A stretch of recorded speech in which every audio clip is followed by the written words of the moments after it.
It's Retro Podcast with your host, Retro Lion.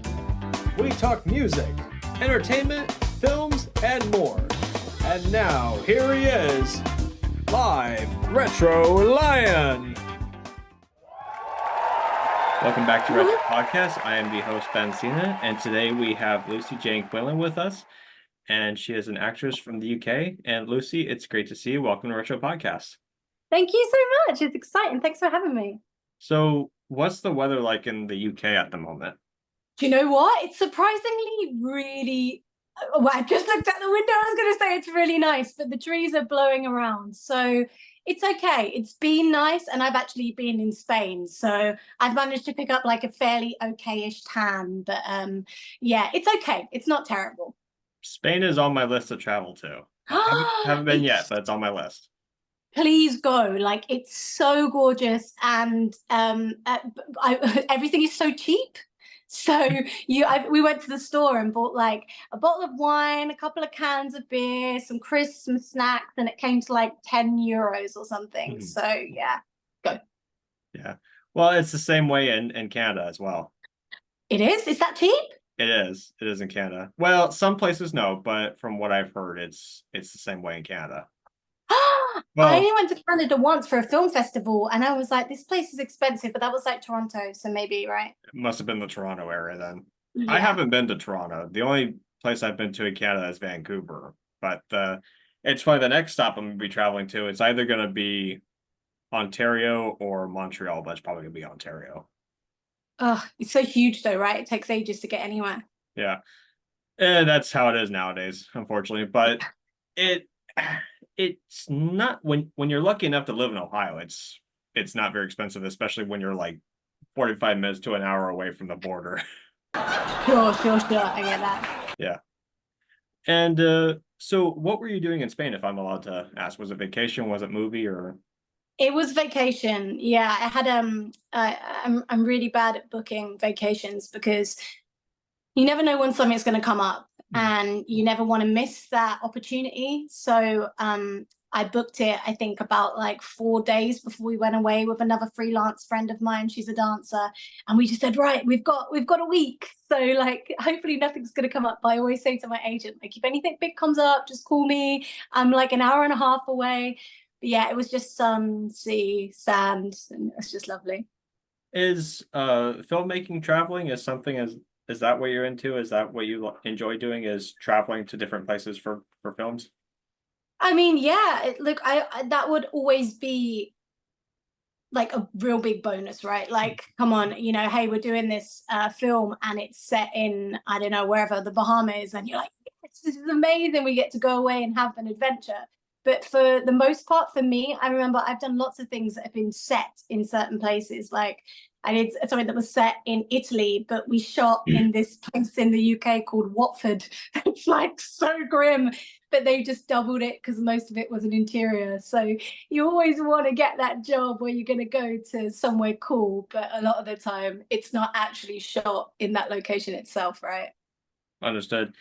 Yeah, there's a short film that I'm working on. It's not going to be next year, the year after, but it's going to be shot in the UK because the two actors that we're working with happen to be British as well. And their agents say it would just be less expensive to film them in the UK because they don't have visas.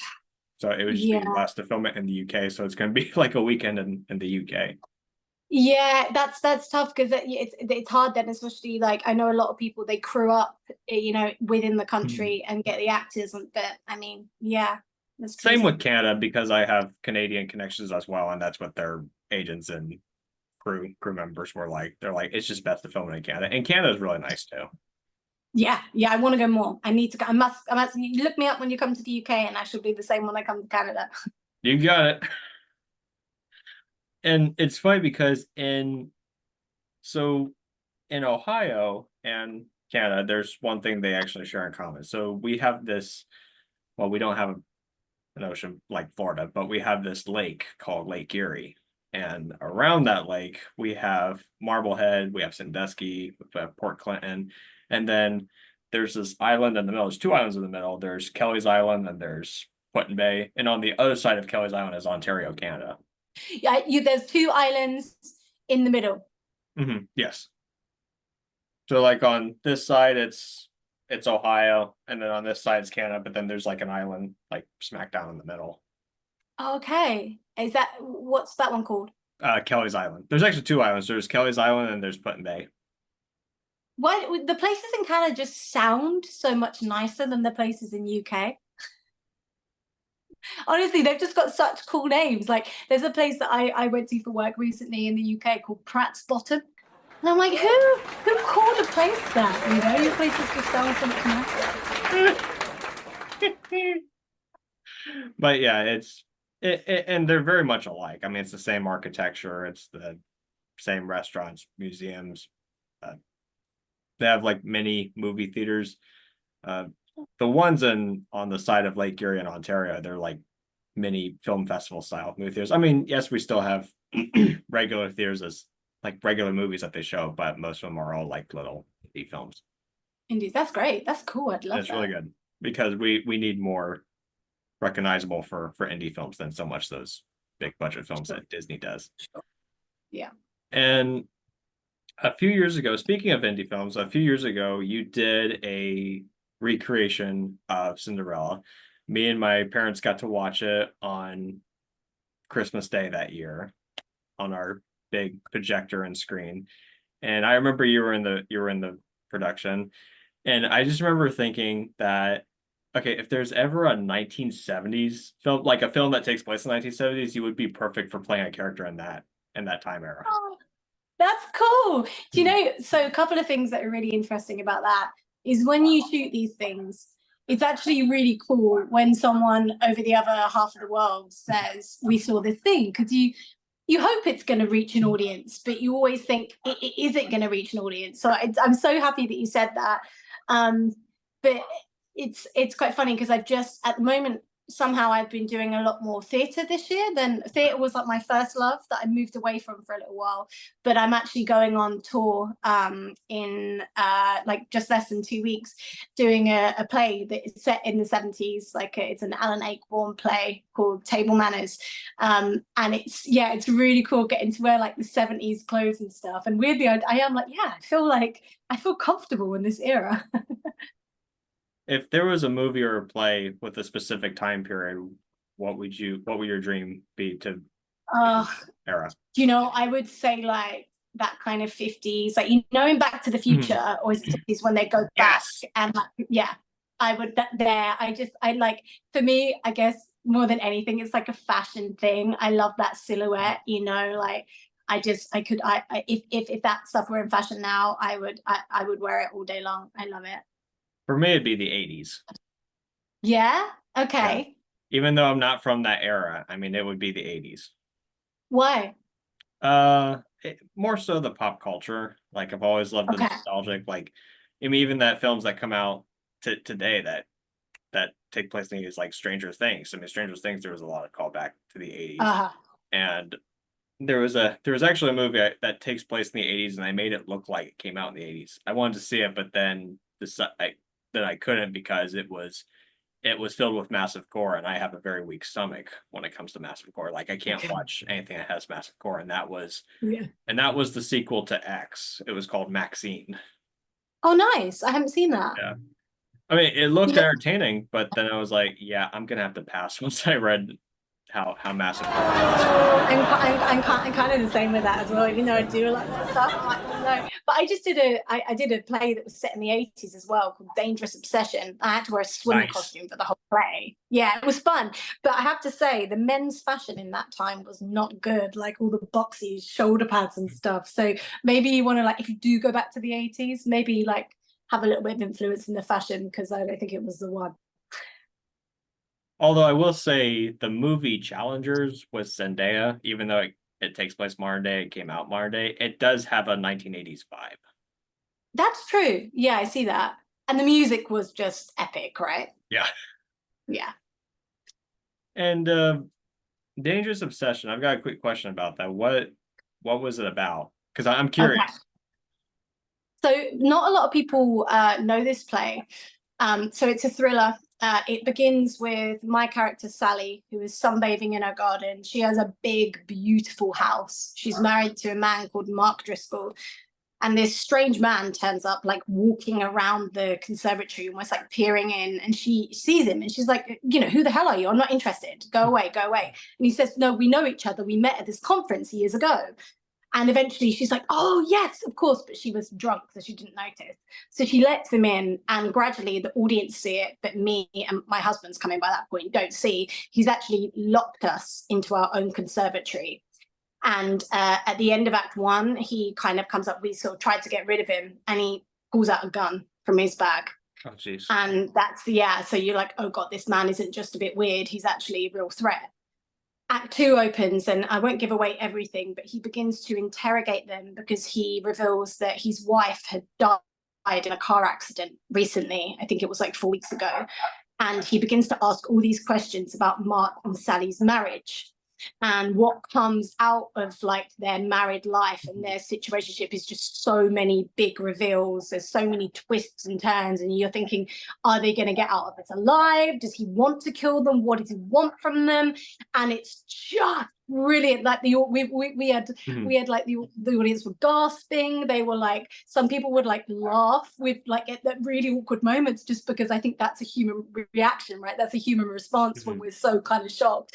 But it was just such an epic journey. Like, I think they should make it into a film. If you ever get the chance to read the play Dangerous Obsession, it's really great Make a story. great film. Yeah, right? Yeah. Right? Yeah, really epic. Check it out.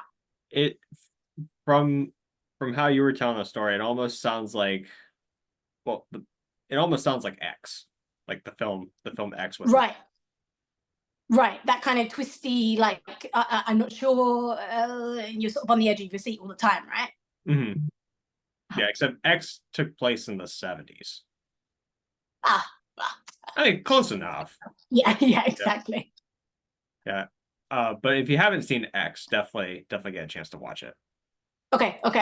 Yeah, I need some new film lists at the moment. Actually, I've got through most of the ones that I've been writing down over the years. But yeah. Whatever you do, don't watch the prequel Pearl. I couldn't watch it for good reason, but don't watch Pearl. Yeah. Sorry, Mia. Sorry, it's nothing personal. And so what was the biggest inspiration for going into acting? Okay, so I guess, was it an inspiration? I don't know. I was in year 4, so what would I have been? I guess like 10 years old, 11 years old. And we had this company come around to our school, like a theatre and education thing. I don't know if you guys do it in Canada, where actors come around to schools and like put on plays and like get the kids involved in stuff just to educate for theatre. It's a great idea. And they were doing a Midsummer Night's Dream, and they were like choosing people to be a part of the play. And when I was little, I was super chunky. I'm very small. I'm very little. I'm like very short, but I had a lot of weight, a lot of puppy weight. And I wore these thick glasses. My eyesight's really bad. I don't wear glasses because I haven't got a nose, so they won't stay on my nose. So I wear contacts, but my eyesight is like so bad. And I had these little Mickey Mouse glasses, and I was super chubby and chunky. And I was so desperate to play the role of Hermia. And I didn't get picked. I just got looked over. And I remember being so sad because I was like, I want to do it. And I went home to my mum that night after school, and I said, Mum, I want to be an actor. I want to play Hermia. And she said, okay, well, let's get you signed up to some classes and things. So I started going up to these classes and these amateur dramatics groups, and I started to like get really involved, and basically my social life just got like pushed out. I was like, I don't care, I just want to do this. Then I just found singing, and I found a real love for singing as well. So my main channel through to the acting world was actually, I know it's the same, it was musical theatre, but I approached musical theatre from the concept of you only sing when speaking isn't enough anymore. It's a whole other realm to be able to, feel, to communicate how you're feeling, express how you're feeling. So yeah, and literally ever since that day, from when I was like 11, 12 years old, I just never stopped. There was no question or anything. That was just what I wanted to do and what I was going for. Brilliant. I definitely love that story. I can definitely relate to that story. Oh, you can? Yeah. I was the same way when I was in theater. I mean, I don't act anymore, but when I was in theater, I was that same way. Right. And Yeah. you just sort of get, yeah. And look, it shouldn't matter, right? You know, and I believe that the industry is becoming much more diverse and open. It's not just about that anymore. But I think as well, I was probably much more introverted than I realized, but there was probably a real extrovert inside me that was just desperate to get out, you know? Fully understood. And before we move on to the next question, quick question: did you originally think I was Canadian? I mean, yeah, because you said you're from Canada, but yeah. I'm sorry to say this out loud, but I'm actually not from Canada. I'm from Ohio. I live in Oh, I Ohio, see. Okay, but Canada's not far from Ohio. I understand. I Yeah. understand. Sorry to confuse you. Oh, that's all right. I'm easily confused. I'm not very smart. Yeah. It gets confused because even we have Canadians that live in Ohio and visit Ohio all the time, so it gets confusing. I see. I see. Yeah, but hey, I'm very honored to be Canadian. That you thought Oh, I was you are. Canadian. Yeah. It's just me being daft. Speaking of UK, is like do trees like does fall come early in the UK or does it come later? Oh, the seasons are so messed up right now. I don't even know. So, I mean, we didn't really get much of a summer this year. We've had a couple of days late, and we've been starting to get those Indian summers. So, Mhm. like, yeah, well, it'll probably be. I'm hope. Last year, I think it was warm till like the end of September, and it started. We started to see fall in like or autumn, as we call it, in October. Nice. And what is the biggest advice you would pass on to folks that want to go into acting? Okay. Um, really simple things, right? So Mhm. nothing sort of wafty or airy, but simply turn up on time, right? If you're on time, you're late. It's nothing worse than wasting people's time. So always respect people's time and be on time. It sounds like a really simple thing, but you would be amazed how easy it is and how often people are late. Be on time and always be nice. Just be nice. You will have the best time. You will do your best work. People will be good to you. Just just be nice. I know that sounds really simple and lame, but actually I think a lot of the time when like stakes are high and pressures are high, we forget. And I Mhm. think it's the most important thing to remember. Understood. And we are coming down to the end of the interview, and there's two famous questions in the interview. My mom wants to know, do you happen to have a favorite board game or card game? That's a great question. Um, yeah, I quite like so I can't bear Monopoly because my sister made me play it as a kid and made me play it for hours and hours and I'd always lose and I'd cry when she said she wanted to say it. But there's an old game called Cranium where it's got like four different components. So like you Love roll that the dice game. and do you know it? Yes. Yeah, Cranium. I think it's great because it's got something for everyone. It never gets boring or repetitive. It's just you're like, yes, I've got the dough, I've got the modeling dough, and you get really excited. Yeah, that one. Yeah, we used to have a carnival cranium themed game. We don't have Ooh. it anymore, but we had carnival. We had a cranium game where it would be like this large speaker, and you press the button, and it would like tell you which plates to move to. You just have to lay the plates down on the floor, and you'd be walking to different plates. Oh, cool! I love It was that. a preschool game. It was that era. Sounds great. Yeah, it was fun. And for the famous question, do you happen to have a favorite retro product? And it could be from any time period. Oh gosh. I had one of those girl talk things. Do you know what I mean? I think the guy had one in Home Alone. It was like one of those things, and he played back the Oh, like, yes. yeah. But mine was like bright pink, and yeah, I used to, and it would like change you could like change the voices on it and stuff. And I still, when you go through old stuff and you like give away old stuff, Mhm. I still cannot get rid of that because it's just, yeah, I just feel like it's so, I don't know, I just can't throw it out. There are certain things you can't get rid of. Uh-huh, so true. Yeah, especially when it's memories from childhood. It's like that stays with you forever. That's not going anywhere. Yeah, I mean, it doesn't work. It's Yeah. got no batteries in it, and even if it did, it wouldn't work. But I don't care. It's staying. Yeah. And I've got a quick question. If the house was on fire, would that be the thing that you would make sure comes out like because some people say like if the house was burned down, that's what's coming with me. Do you know what? It would be my childhood teddy bear, actually, I think. Me too. Me too. Both of them. Yeah. Yeah. Sorry, I'm such a child, but yeah, it would be. It's a memory. It forever stays with you. And this is actually one of the Halloween specials of this episode. And for this special Halloween episode, is there like a specific Halloween memory or Halloween movie that you really enjoy the most?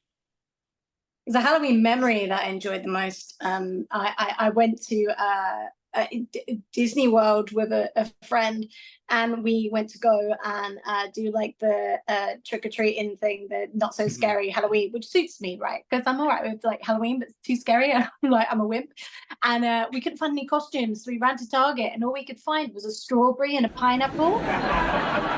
So we dressed up as a strawberry and a pineapple. I was a strawberry, and we just like basically. But we I'll be honest, we had a couple of drinks before we went, and then we went to Splash Mountain. We got stuck at the top for over an hour, dressed as a strawberry and a pineapple when we were basically drunk. Yeah, that was probably one of my favorite Halloween movies. That's Oh, I fun. love to say that. Yeah. Yeah, you could say that. You're allowed to tell stories. I mean, you could even swear as well. I mean, most of it's gonna get bleeped out anyway. Oh, good, because I've been on my best behavior, but I have a real potty mouth, Yeah. so. Like, do you try hard not to like say it in front of someone just in case if you're gonna offend the other person, or do they just not care by this point? I mean, most people, I wouldn't think twice about it. I always think with swearing, like as long as you're not saying you are a Yeah, then it's kind of okay. And as Brits, we swear very casually, of course. like and I mean, and some really strong words as well. But they can almost be used as a term of endearment in a way when you know someone well enough. You can say, "Oh, you cheeky old," and it's sort of yeah. I was watching a British show the other day. One of my favorite, my Nana's British, so that's how I get to know all these British TV shows. Vicar Dibley is one of my favorite BB shows of all time, and I was rewatching some episodes the other day, and I just never picked up how much UK swearing there was. And I was like, wait, I don't remember any of this from when I was a kid. It's crazy. We have you seen Wicked Little Letters? Yes. Mate, I mean that is just what I watched it recently, and I was just I mean Olivia Colman is my inspiration, my idol, just like everything, that woman. I like just love her so much. But her performance in that and when that the end bit where she swore like that, I was like, it can be so funny when used correctly. Swearing is wonderful. Yeah. It's a stress reliever. Yeah, for sure. Yeah. I I always have that fear like if something happens and a swear word comes out, like there's gonna be a kid walking by and it accidentally comes out in front of the kid. That's my biggest fear the most. But I mean, most kids nowadays, more kids swear nowadays than they did back then, so I don't think it's gonna be a problem. But still, you don't want to get in Oh yeah. trouble. No, I did a shoot once where there was a kid, and there was sort of two of us adults like talking over the kid, and one of us called the kid something really quite bad, like the worst of the worst that you could think. And I remember they did that single, so they actually took out the kid so we could like not say it in front of him. But I was like, I don't think he'd care. But When Billy Bob Thornton was shooting Bad Santa, the first one especially, like of course throughout the movie I mean it's just F-bomb throughout the whole movie, but whenever the kids were nearby he would keep apologizing because oh, he didn't like swearing in front of the kids. boy, that's so funny. Yeah. Hey, They could teach us I'm some trying to do better. things. I'm trying to do better. Yeah, yeah. Yeah. And do you happen to have a favorite curse word? Yes. You're allowed to say it. Am I? It's the worst. It's It's the gonna get worst. bleeped out. There's nothing to be ashamed of. It's a stress Oh, reliever. right. Some people love it, some people hate it, but I think that the word is absolutely one of the best words in vocabulary. It's amazing. You can use it affectionately. You can use it to really express that you're angry at someone and someone has upset you. It's versatile. It's beautiful. I love the plosives on each end of it. I just think it's a rounded, wonderful swear word. Understood. Yes, I've seen Shaun of the Dead too many times. I know exactly where you're going. Exactly. Also, great Halloween movie. So true. I watched that. Like, that's one of those ones that, like, when I'm not sure what to watch, I'm like, oh, I'll put on this again. This is great because it will scratch the itch, right? Well, if you love Shaun of the Dead, I have a book. Retro Podcast has a book coming out in a few months. Actually, no, 3 months. Called Night at North Pole, and it's Santa and Krampus, and they have to fight werewolf reindeer. It's a horror comedy, but the way how Santa and Krampus are designed, they're like Simon Pegg and Nick Frost. That's Love when I illustrated that. them. That's who I kind of modeled it after. Well, congratulations. I'll look out for it. Lucy, thank you again for joining today's episode, and wish you best of luck on your acting career.